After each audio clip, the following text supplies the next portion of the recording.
ណែក៏ពេញអូនអញតាណានឹងខ្ញុំទៅសាងអនាគតនៅទីក្រុងទៅសាងអនាគតចា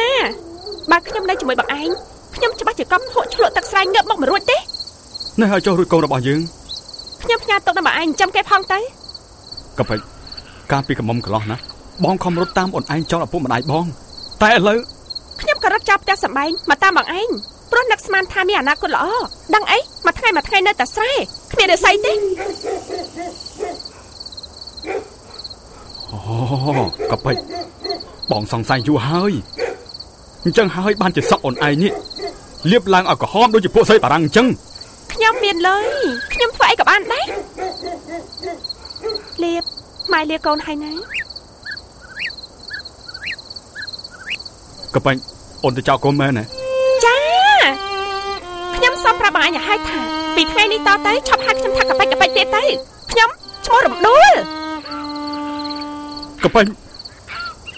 អូនរំដួលអូនមិនស័ក្តិសមនៅទីនេះទេចាប៉ិតមែនហើយបង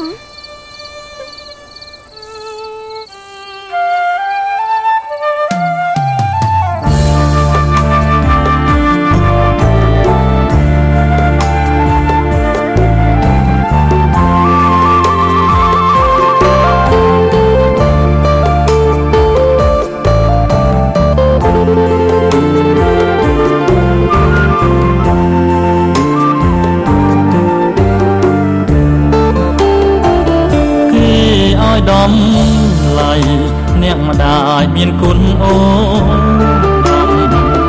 ចំណាយរូបខ្ញុំ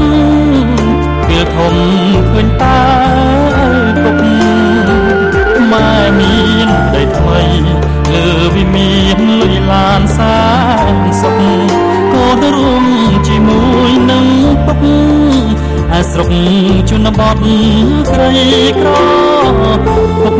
ចិញ្ចឹមកូនអប់រំឲ្យទៅសាលាមិនចប់សិក្សាព្រោះតែគ្មានប្រាក់បន្តកូនសូមលាពុកទៅទីក្រុងធ្វើជាកម្មករធ្វើមិនដេចយើងអ្នកក្រត្រដដើម្បីជីវិតនំពេញដីថ្មីកូនខំរកប្រាំងឲ្យបានដើម្បីជាស្ពានជូនពុកឲ្យបានសប្បាយឲ្យពុកសម្រាំងកូនសង់ផ្ទះមិនអើលុះលាមិនអើវាសនាមើលងាយអត់ម្ដាយក៏តស៊ូកូនគេងក្នុងខ្ទមម៉ែខ្ញុំគេងលើវីឡាពុកឈឺចុកសាម៉ែសើជាមួយប្រងថ្មីពីម៉ែមានគុណគ្មានន័យទេនៅក្នុងលោកី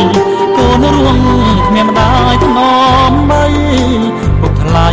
មានគុណសាងុន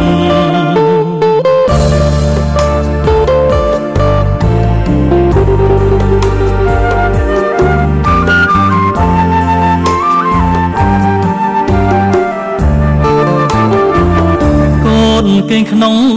ខ្ទមម៉ែខ្ញុំគេងលើវីឡាពុកឈឺចុកសាម៉ែសើជាមួយប្រងថ្មីពីម៉ែមានគុណគ្មានន័យទេនៅក្នុងលោកីកូនរួងគ្មានម្ដាយថ្នមបីពុកថ្លៃមានគុណសាងុន